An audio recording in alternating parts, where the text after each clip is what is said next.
Blog Talk Radio. Are you ready to take a bite out of the competition? Are you looking for ideas to make your business better? Welcome to the Core Business Show with Tim Jake, sponsored by Apple Capital Group. At the core of every successful business, you'll find people making a difference. And with each episode of the Core Business Show, we talk with those people, examine those ideas, and explore the strategies that make them special. Now, the host of the Core Business Show, Tim Jake. Good morning, everybody. Welcome to another episode of the Core Business Show. I'm Tim Jake, your host. Today, we're going to talk about our national debt. My special guest today is Jake Shannon. We're going to talk about what is the debt, how did we get here, and hopefully what's going to happen in the future. Jake, welcome to the program. Hey, thanks again, Tim. Always a pleasure. Great. Tell us, what is the national debt for those who don't know what it is, and how did we get here? Okay, so the national debt, there's, by and large, there's two ways that the government finances its operations. Everything it does, from, the Army to Social Security to all these other functions. There's two ways that it raises money. One is through taxation, which everybody listening should unfortunately be familiar with. And the second is by issuing debt. And they do this by issuing treasury securities like bonds and these municipal bonds at the local level, but at the federal level, treasury bonds. So what has happened, unfortunately, is that we have largely financed the growth of our government through debt. So this is why everybody's very concerned about the national debt. They look at this towering figure that now stands over $16 trillion, which, we throw around these words, and I don't think people appreciate how big of a number that is. If you understand what a pile of $1,000 would look like, if you have 1,000 of those piles, that's $1 million. 1,000 million is $1 billion. 1,000 billion is $1 trillion. And we've got $16 trillion in debt. Now, we're running up against a very serious wall, and this is really what inspired me to write my latest book, which is Endonomics, which is, putting together the words economics and the end, like the end of a movie or the end of the United States, because there comes a time when we won't be able to issue any more debt because nobody wants to acquire more of our debt, because most of the way that the interest is paid on the national debt is largely through our income taxes. Our taxes go to pay the interest on the national debt. Well, the problem is, if anybody listening understands the idea of compounding interest, that gets bigger and bigger it really grows quite quickly. I think it was Albert Einstein who said the most powerful force in nature is compounding interest. So the problem is we're going to run up against a day when the tax receipts aren't going to be enough to even pay the interest due on the national debt. And just like any debt, whether it's huge, like $16 trillion, or a personal debt, when you can't pay your minimum payments, you've got a serious problem. And that's usually when bankruptcy or default happens. Well, we're running up against that time very, very, very soon. In my book, I peg the date right around 2020, 2025, somewhere in there, when really the federal government is going to have to collapse. And I know that sounds crazy and apocalyptic, but I'm really an apocalyptimist. I think that that's actually going to be a good thing, because that'll force us to get our house in order and start to realistically look at how we finance government expenditures. Well, I know you just kind of walked us through how we got there, but why all of a sudden that we start spending more than we actually taken in? What started that cycle? This is the thing. We talk about, the political rhetoric is just so disgusting to me anymore, because both parties are really full of it. They don't actually speak the truth. They just tell people what they want to hear to get these people in office. But, it was actually, we haven't had a surplus since Bill Clinton. And the fact is that when you add a deficit, it's just when you spend more than you take in. And so the more deficits that you run, the bigger the debt gets. And if, by contrast, you run a surplus, then you would start working down the debt, just like if you were paying down a credit card or something like that. Well, we haven't had any surpluses since Bill Clinton. And as a matter of fact, the deficits have just been monstrous.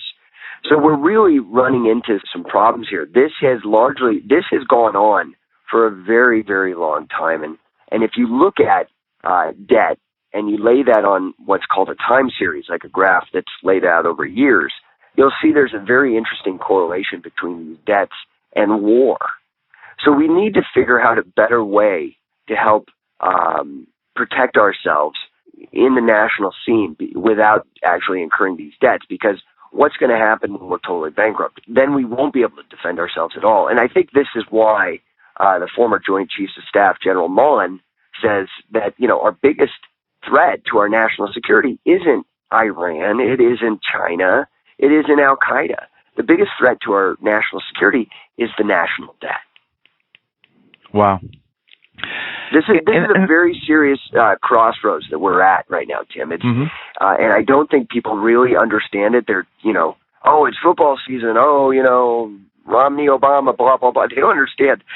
Whoever's elected, we're in a very serious problem. And there's actually some relatively easy ways out, but unfortunately, the way that the establishment operates historically, I don't think that's going to happen. I think they will probably end up bankrupting the country, much like how Greece is facing problems. Let's take a break real quick, and we'll be back in a moment to talk about some easy ways and some solutions. We'll be back in a moment with the Core Business Show. I'm Tim Jake, your host. You're listening to the Core Business Show, sponsored by Apple Capital Group. Apple Capital Group in Jacksonville, Florida, is a commercial lender that specializes in asset-based loans, equipment leasing and financing, invoice financing, commercial real estate loans, and asset-based financing in the U.S. and Canada. Apple Capital Group is a direct lender that lends on their private equity investment portfolio. 90% of most loans are decided within 2 hours, and vendor funding within 24 hours after documents are completed, with a one-page application. No slow no's, just a quick decision and a fast yes. To get more information about lending from Apple Capital Group, call 866-611-7457. That's 866-611-7457 to speak with one of our loan specialists. Or visit us right now at applecapitalgroup.com. Welcome back to the Core. Once again, here's Tim Jake. Yeah, Tim Jake, we're back with the show.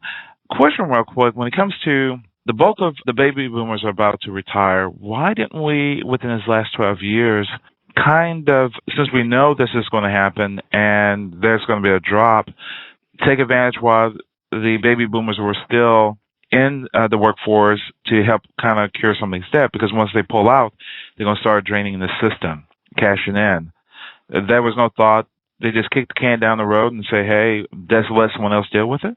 Yeah, Tim, you raise a really interesting point about the boomers and about demographics, because if you really want to look at, have a crystal ball to see what's going to happen in the United States, you only really have to look at Japan. Japan is in a very similar situation. Even though they have a big central bank that prints money and just not all that, the Bank of Japan, which is very similar to our Fed, they have a demographic shift that's a lot like ours, where we have these baby boomers that are retiring, and the subsequent generations following them aren't as big. And things like Social Security, the people who paid into Social Security, these were not like savings accounts where each individual's money is accounted for and kept in a separate account.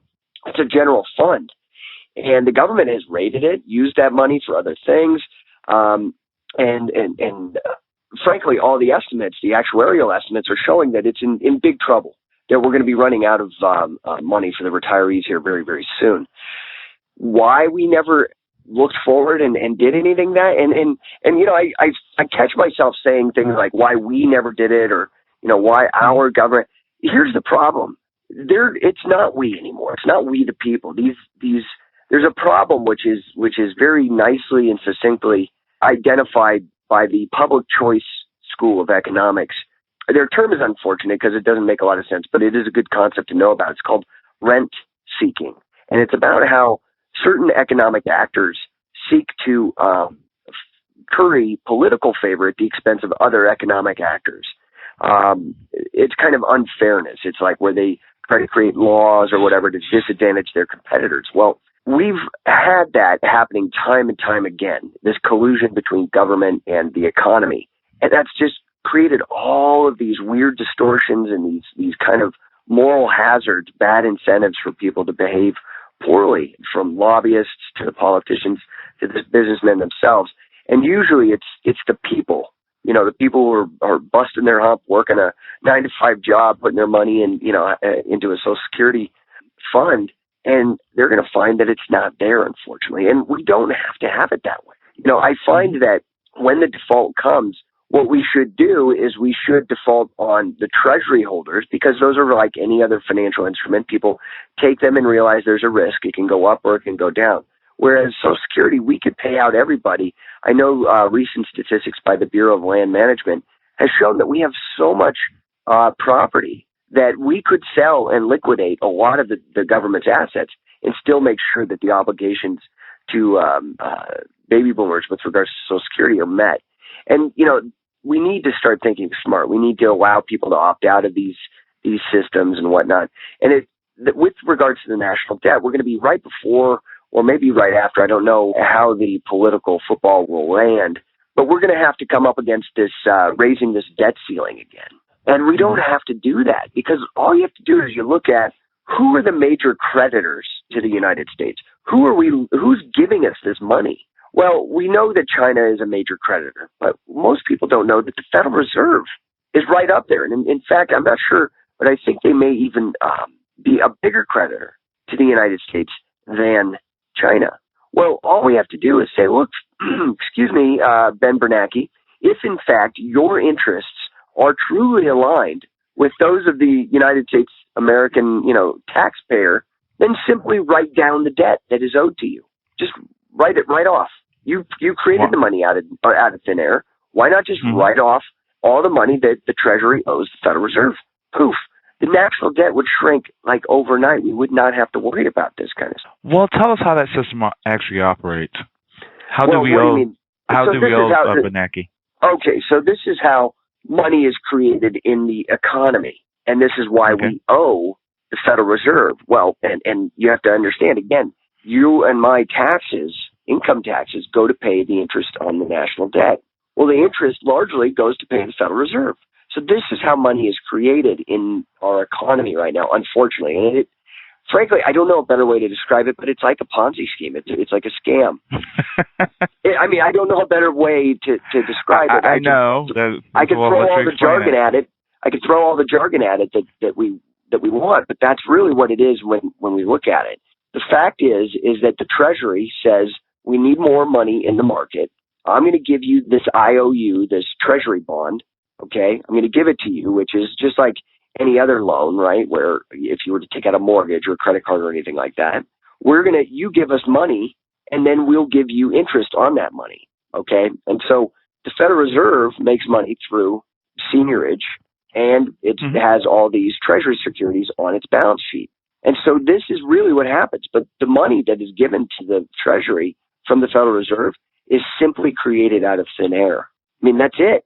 It's no more complicated than that. I mean, the nitty-gritty is very complicated, but really what is actually happening is that the Federal Reserve says, oh, here, I'll give you all this money, and they just were in the back room printing it. And it's usually not actually physically printed money. Most times it's electronic. It's just they add some zeros on the end of the account. I mean, it's a total 100% made-up thing. So what do you think is an easy solution? What do we really need to do in order to kind of solve this problem?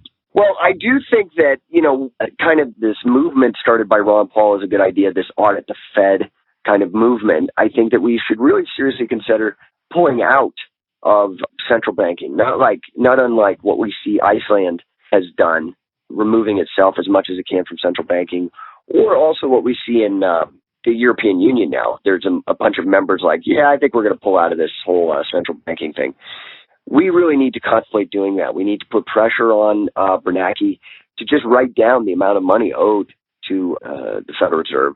That would help us tremendously, especially when you look at the one thing that I think that was great about this audit the Fed thing that Ron Paul was able to push through is you look and you see that the total amount of money that was lent out during TARP, and this is to international banks. This isn't to the United States, money that didn't make it to Main Street. This was money that went out to Wall Street. It was $16 trillion. Well, that same amount of money could have paid off the $16 trillion in national debt, but they didn't. And the problem is their interests are not aligned with that of the United States government. It's a very serious conflict of interest. Well, not even with the interests of the government, but with the American people. And we need to very, very much consider. In my book, I consider endonomics, hopefully someday, to be the study of the end of central banking, how to remove ourselves from the EU, how to remove ourselves from the Federal Reserve.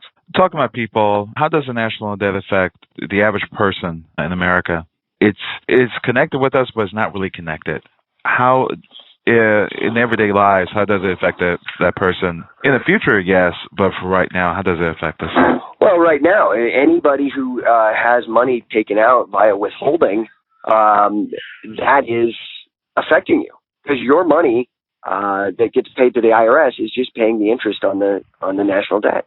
I mean, that's about, if you wanted a real economic stimulus, instead of doing what they did, just repeal the 16th Amendment and let people keep all that money. If you look at tax day, which is the day that celebrates, when we actually stop paying taxes to the government, meaning as a percentage of your total wages. I mean, that's been creeping up further and further every year. I think last year was like in August. So we're working all the way to August to pay off taxes, and then we only get to keep to put food on the table for our family money from August to the end of the year. If we got rid of that, changed kind of our corrupt monetary system and, frankly, our corrupt taxation system, we could really help the American people. I mean, in a real profound way. That would be a huge stimulus. And I know these are big ideas, but, if we're going to be doing crazy stuff like TARP and auto bailouts, why don't we at least, put all this effort and all these big, grand gestures in a direction that actually will help, like ending the Federal Reserve, like repealing the 16th Amendment and changing the way our tax system works. Will that start a spiral effect? Because if you do that, then you knock in the economy off its foundation. Now you don't have any funding for agencies or entitlements. And so how can you change an entire system around? You're talking about this huge Titanic, and how can you keep it from, sinking or just turning course in cold, icy waters? Well, you raise a very, very good point. And I understand that, but I think what people don't understand is that all the entitlements, everything's going away anyway if we don't do this. So it's how do we address the facts of reality? Do we, with foresight, saying, yes, the Congressional Budget Office, which is nonpartisan, yes, the General Accounting Office, which is nonpartisan, they're all saying the same thing that I am, that we're in very serious trouble, that the United States will no longer be able to fund this stuff in about 10, 15 years. Okay. Do we just put our head in the sand and keep along and then for 10 or 15 years keep it going and then totally collapse? Or do we get ahead of it and say, oh, man, this stuff's going to go away, guys. We've got 10 or 15 years. Let's, right now, enough political nonsense, figure out how we're going to manage this transition. Because as much as I wish that stuff couldn't change, could stay the same or whatever, it's not going to. We have to deal with political reality that all that stuff will go away either way. It's just, are we going to be ahead of it, or are we going to wait for the rug to be pulled out from under our feet? Well, so if we do default, or how can we play this out? If we default, or we play with deflation in the future, how will this all play out? Well, you have to understand that that this kind of stuff, like Ecuador has defaulted on its debt, and they're still fine. Actually, their economy is stronger than ever. The United States in the 1840s suffered a massive deflation, not all that dissimilar to what we're going through now, and they defaulted on many of the debts that they owed, and everything was fine. This is a natural occurrence. This is why I said earlier that I'm an apocalyptimist. What I don't like is this pandering where we either don't change anything, which is kind of like the Obama budget plan, or like the Ryan budget plan, which is totally even worse because it's just not even dealing with reality, where he trims off just a little bit less than Obama. But actually his is even completely less realistic because 75% of our spending is fixed by law. You can't tweak that like he thinks you can. But we have to make a radical shift. I mean, a radical shift to be able to get this budget under wraps. And unfortunately, it's not going to be Mitt Romney, and it's certainly not going to be Obama. We need a different kind of thinking in Washington, and we need that, I think, not from the top down necessarily. I think so many people are relying on politicians. We, the people, from the bottom up, need to just relentlessly pursue anybody who has a pen and is spending taxpayer money. We need to really get seriously involved. Okay. What happens when we get ready in January, the end of the year? It's going to come again. We've got to raise the debt limit again in order to pay for our bills. What should happen at that particular point? It's going to have to get done anyway, so it's not.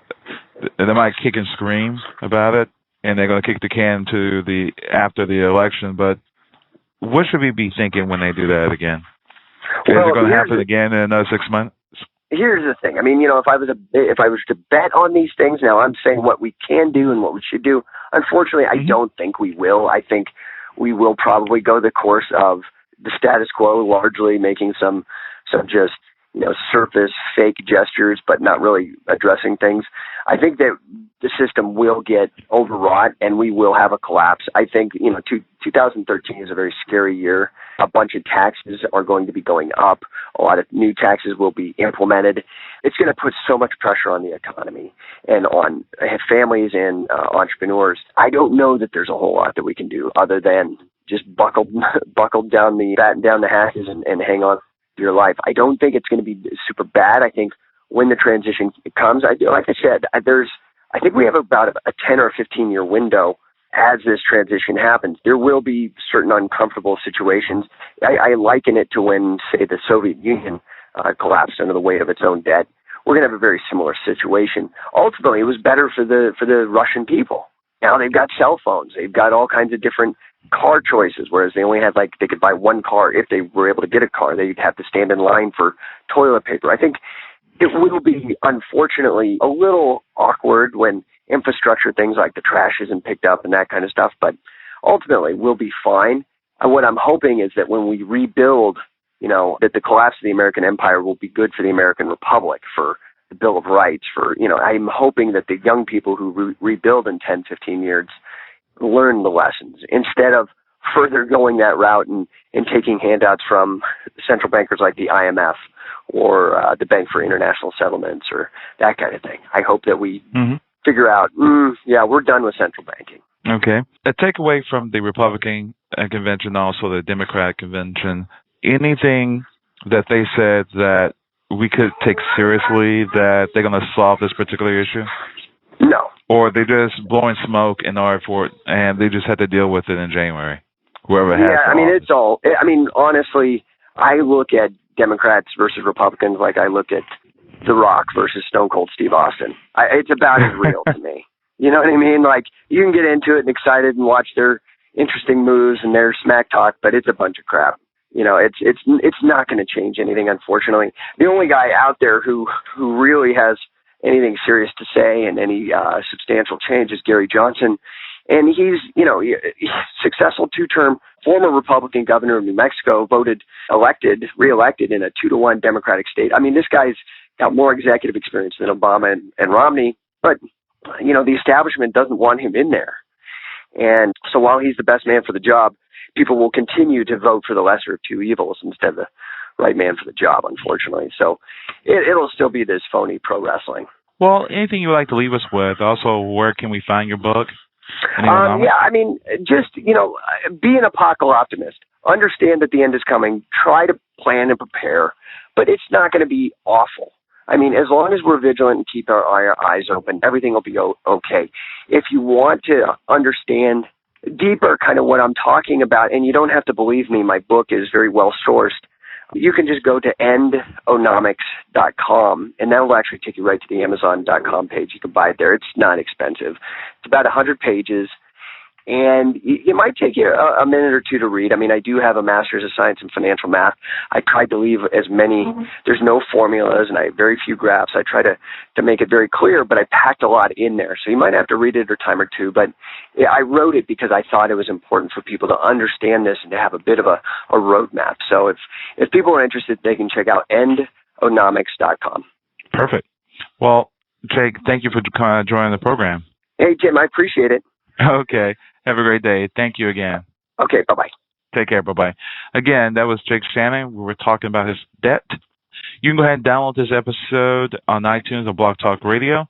Again, this is our discussion on the national debt. we surpassed $16 billion. And hopefully he has some great advice in his book, and I'm sure he does. Go ahead and go to the Amazon and go purchase his book and kind of call in and share your thoughts with us. Anyway, thank you for listening to the program, everybody. This is the Core Business Show with Tim Jacquet. Take care. Thank you for listening to the Core Business Show with Tim Jacquet. For a free quote on equipment leasing and financing, visit our website, applecapitalgroup.com. That's applecapitalgroup.com. And fill out the information to receive your free quote. We hope you'll join us for our next episode. And remember, you can always get to the Core via iTunes. You'll find all our previous episodes there. Thanks again for listening to the Core Business Show with Tim Jacquet.